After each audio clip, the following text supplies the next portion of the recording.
Fikambanana Béton Armé ny forona avy tety amin'ny ambany tanàna na Antananarivo. Zany hoe fivondrona ny ambany indrindra no ny forona ny fikambanana. Mahatsapa izahay satria vitsy ny mpitarika ny madinika ka ao anisany mitarika nampivondrona ihany koa ny madinika eto a Madagasikara ny fikambanana Béton Armé satria zao ny atsika zay mba manana tanjona hoe alomba hoeno ihany koa ny madinika alomba hoeno ny madinika satria ny zavatra rehetra mienga avy ao madinika. Fa ny zava-misy dia ity vonajoro ty ny fikambanana ty dia efa niroborobo tena nanatona tokoa maro ny madinika ary niezaka zay nagnazava an'izany eny amin'ny faritra rehetra ato raha eto Antananarivo resana aloha efa voarakotra tanteraka ary efa maro ny mpikambana am'izao fa am'izao tsika miteny zao manitatra azy mandeha any amin'ny district satria efa napetraka hoe manera ny Madagasikara ity Nosy Be ty no ametrana azy. Ka manomboka zao zavatra azo ambara dia ity misy fikambanana mpoitra ho an'izay matsapa hoe kely matsapa hoe ataontsika hoe olambany afaka mivondrona ato atsika alomba hoeno koa zany makasika atsika manomboka zao. Tena nanao ezaka ny ambany tanàna ny ambany indrindra nanoana ny président ary ny mafaly zay dia ity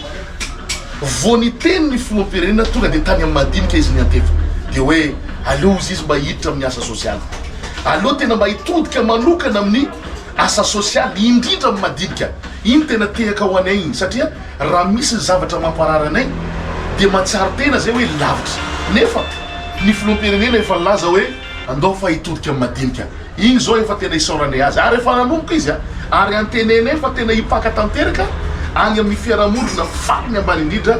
ny tetikasa na ny pekady zay ampiasainy fitondrana mahefa zay efa mijoro am'izao mandritra ny 5 taona. Manaraka ihany koa dia miaraba manokana azy amin'ny ankapobeny fikambanana Béton Armé manerana Madagasikara eo ambany fiahiny be ny tanàna na Antananarivo naina le tsy toaina zay tena faly tanteraka miaraba azy tena mba hoe avita asa toy izy président miezaka fa ato ny madinika vonona nohananao hatramin'ny farany ary vonona hiaraka aminao amin'ny fampandrosoana zay hoentinao ampandroso zao gasikara misy antsika zao. Manana fisaorana koa birao nationale zay tany président Bebotsy azafady manozanara ary misaotra koa mo amin'ny fondateur-ny fikambanana monsieur le maire ndetsy toena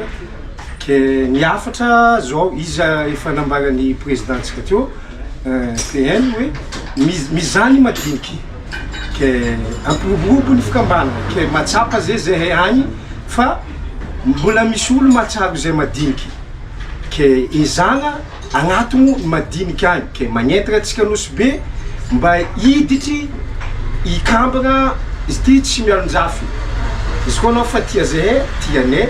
indrindra mba hoantsika matsapa fa madiniky misy manery ireo mavetivety ke zay magnano fisaorana vahoaka Nosy Be indrindra mba magnano fisaorana koa birao nationale amin'ny fandesako andraikitra ty ary mampanantena zava agnano zay afaka araka an'izay ny hery ny vitako amparoborobo ty fikambanana ty ao amin'ny faritra Nosy Be.